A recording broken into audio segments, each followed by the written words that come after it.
Paladins in Dungeon World are a fucking problem. Or at least, I think they are? I'm not really sure what to think anymore because every time I Google Paladins in Dungeon World are OP, I only get one result signaling that this class might be completely broken. Now, one reason for that could be that Dungeon World isn't nearly as popular as Dungeons & Dragons, and thus there are fewer people talking about it. Or maybe it's not actually that OP. I don't know. Let's find out. Exhibit A. The main reason why I think the Paladin is stupidly overpowered and needs a nerf.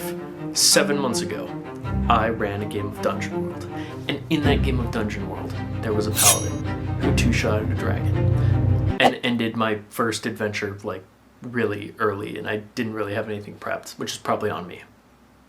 Yeah, that wouldn't really hold up in a court of law, would it? Or a scientific study.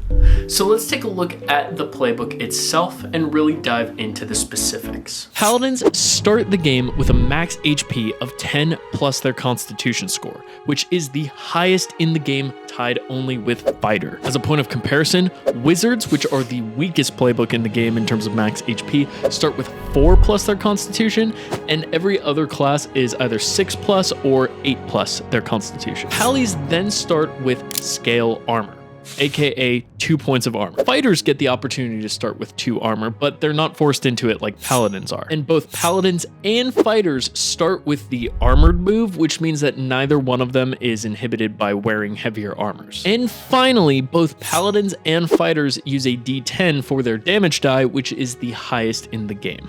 Now, as we all know, the pally differs itself from the fighter in that paladins can heal.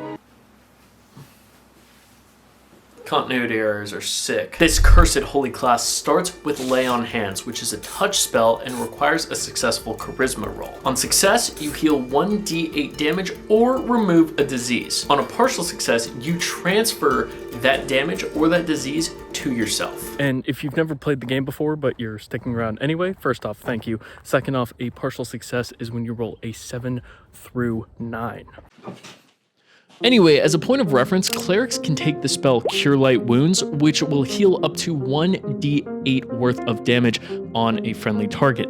And the cleric doesn't have the possibility of that damage being transferred to them. However, the flip side is that it does take one of their spell slots, which they could use for something else. Now, I'm dumb as a rock, but so far that doesn't seem too OP to me. Next, paladins start with I Am the Law, which lets them command any NPC to do their bidding based on their own divine authority. It's a little OP, but I don't think it's completely broken.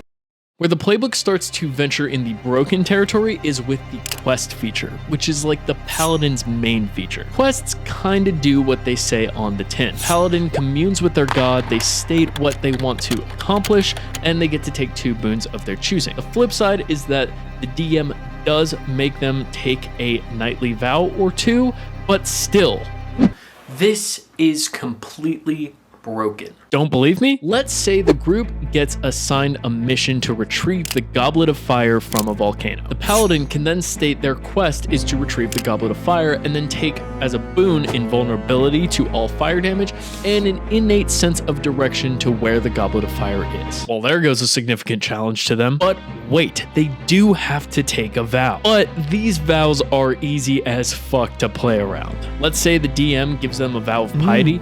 All they have to do is pray every single day, and they get invulnerability to the main kind of damage they'll probably face, and they get to know where the goblet is at all times. Once they achieve their quest, there is nothing stopping the Paladin from being able to change this on the fly. You seize the Goblet of Fire, but then a dragon emerges from the lava. What do you do? Oh, easy. I'm gonna pray to my god and take on a quest to slay this dragon. And for my boons, I want invulnerability to all draconic damage and invulnerability from all lava damage. Okay, I guess your vow is that you have to help people that are in trouble. Whatever. Absolutely broken. Or is it?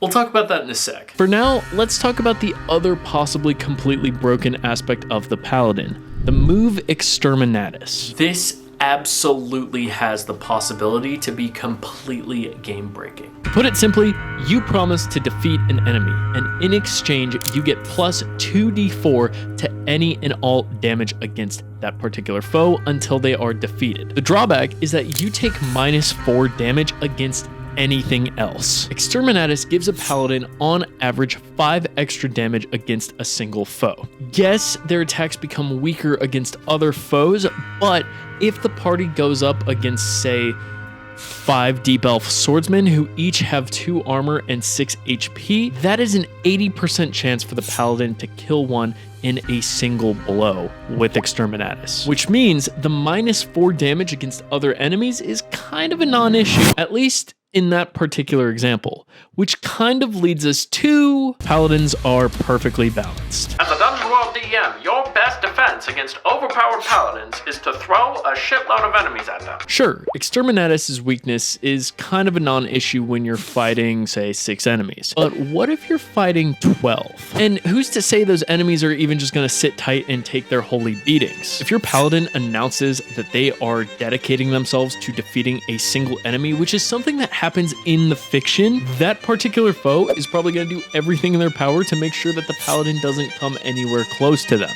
Also, foes should be bobbing and weaving and fighting intelligently anyway, not just to challenge your paladin player. Anyway, if you really want to make things interesting for your party's pally, have foes who run away. Not only is that going to provide interesting mechanical repercussions to the OP Holy Warrior who just became UP, but there are also interesting roleplay elements that get introduced as well. Now, on the other hand, a paladin's quest can't be balanced as easily as just throw more enemies at it. Instead, it requires the DM to think creatively, as well as do something pants-shittingly terrifying.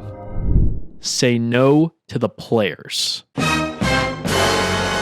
Let's go back to our quest example. The paladin declares that he is going to embark on a quest to retrieve the Goblet of Fire, and in order to help him, he is going to be invulnerable to fire, as well as know where the goblet is at all times. That is totally fine. That is his right as a paladin to do that. Now, as GMs, it's up to us to both invoke vows that they must follow, as well as create interesting situations. Note, I specifically said make interesting, not screw over your paladin. Making things interesting is what Dungeon World is all about, not screwing over your players. Now, our paladin is giving themselves some very powerful boons, so it's up to us to balance this out with some very interesting vows. Let's say we give them a vow of hospitality and a vow of valor.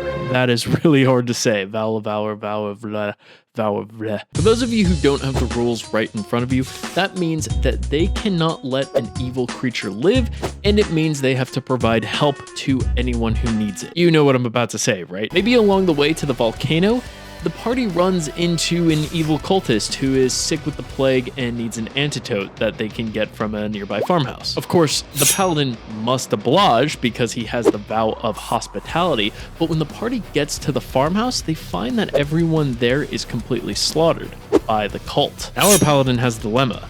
Now his quest has tension. Now his quest has drama. Is that a good Matt Colville impersonation? Anyway, let's fast forward. The party seizes the goblet, and then all of a sudden, dragon appears. The paladin can just change his quest on the spot, right? No, that's not possible. I know, this is a crazy concept, but if your paladin tries to do that, just say no! After all, taking on a quest requires a whole-ass ritual. And when your party is face-to-face with a dragon, the paladin does not have time to do that. Problem solved. Now, the downside to this is that it requires a lot more work from the DM to make the mechanic work. Theoretically, Dungeon World requires a lot more from the DMs to make the entire game work. Is that good game design? Debatable, but this video is getting long enough and I'm not gonna go into that. Of course, if you think all of this is bullshit, you should totally click right here to learn about some other mechanics in Dungeon World that people also think are bullshit. And in the meantime, thanks for watching.